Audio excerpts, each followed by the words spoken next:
बिस्मिल्लाहिर्रहमानिर्रहीम। अस्सलामु अलैकुम। कुवैत उर्दू न्यूज़ के साथ मैं हूं मोहम्मद उमर। आज की इस वीडियो में कुवैत से आज की ताज़ा तरीन न्यूज़ अपडेट शामिल करते हैं। खबर है कि जेलों में भीड़ भाड़ से बचने के लिए रिहायशी खिलाफ वर्जी करने वालों के लिए फौरी मुल्क बदरी का अहम फैसला किया गया है। वजारत दाखिला रेजिडेंसी की खिलाफ वर्जी करने वालों को जल्द अज जल्द मुल्क बदर करने की हर मुमकिन कोशिश कर रही है ताकि पुलिस स्टेशनों और मुल्क बदरी की जेलों में ज़्यादा भीड़ और रश से बचा जा सके, जिसका मकसद सिक्योरिटी को यकीनी बनाना और पसमानदा और खिलाफ वर्जी करने वाले कारकुनों को ख़त्म करना है। रोज़नामा अल राय की रिपोर्ट के मुताबिक वजारत ने पहले नायब वज़ीर आज़म और वज़ीर दाखिला शेख अहमद अल नवाफ और वजारत के under secretary lieutenant general Anwar al Barjas की हदायत की बुनियाद पर गुज़श्ता चंद दिनों में खिलाफ वर्जी करने वालों को पकड़ने के लिए भरपूर मुहिम चलाई है। वजारत में पब्लिक सिक्योरिटी सेक्टर के अंडर सेक्रेटरी मेजर जनरल फ़राज अल ज़ूबी की निगरानी में ये मुहिम चलाई गई थी।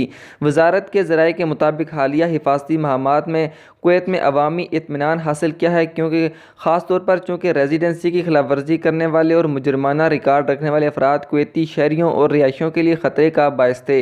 उन्होंने तस्दीक की है कि तमाम खिलाफ वर्जी करने वालों के साथ कानूनी ज़वाबित के मुताबिक निपटा जाता है और उन्हें मुल्क बदरी की तैयारी के लिए मुल्क बदरी की जनरल एडमिनिस्ट्रेशन के हवाले किया जाता है, जिसमें इनके फिंगरप्रिंट लेना भी शामिल है ताकि वो मुल्क दोबारा कभी वापस न आ सकें।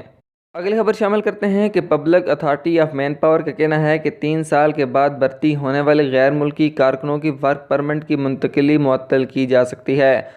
कागजी दस्तावेज़ात के मुताबिक कारकुन इस 30 साल की मुद्दत के बाद सिर्फ इसी ज़ुमरे में मुंतकिल हो सकते हैं। इस फहरिस्त में 28 से ज़ायद सरगर्मियाँ शामिल हैं, जिनमें सरकारी कंपनियां या वो जिनमें वो 25% से ज़्यादा हिस्सा डालते हैं।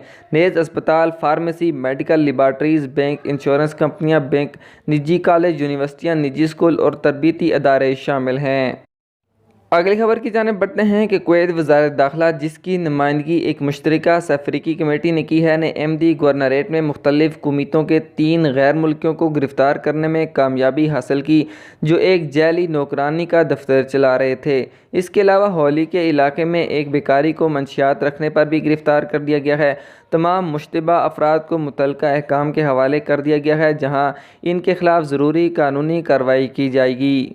अब कुवैत एयरपोर्ट के हवाले से खबर शामिल करते हैं कि कुवैत सिविल एविएशन अथॉरिटी ने यूनाइटेड किंगडम यूके के साथ 300 मिलियन दिनार की मफाहमतनामे पर दस्तखत किए हैं। सिविल एविएशन की डायरेक्टरेट जनरल ने ऐलान किया है कि फतवा और कानून साजी के महकमे ने T20 मुसाफिर टर्मिनल के आलमी ऑपरेटर के लिए 300 मिलियन दिनार के मुआहदे की मंजूरी दे दी है। इंतज़ामिया एक मेमोरेंडम में इशारा करती है, जिसकी कापी रोज़नामा ने हासिल की थी, कि उसे वजारत ख़जाना की मंजूरी हासिल और इसने प्रोजेक्ट को टेंडर करने के लिए central agency for public tenders को भी मुखातिब किया है।